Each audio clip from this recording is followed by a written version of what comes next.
गजानन गावा. बघा कुठल्याही कार्याला सुरुवात होत असताना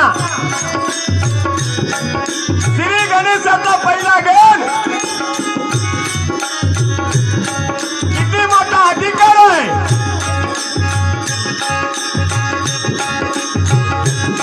1464 कळा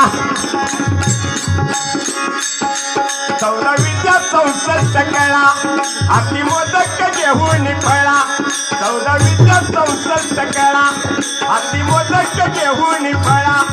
मंजूळ वाजविल पवा मंजूळ वाजविल पवा मंजूळ वाजविल पवा वाजविल पवा वाजविल पवा वाजविल पवा.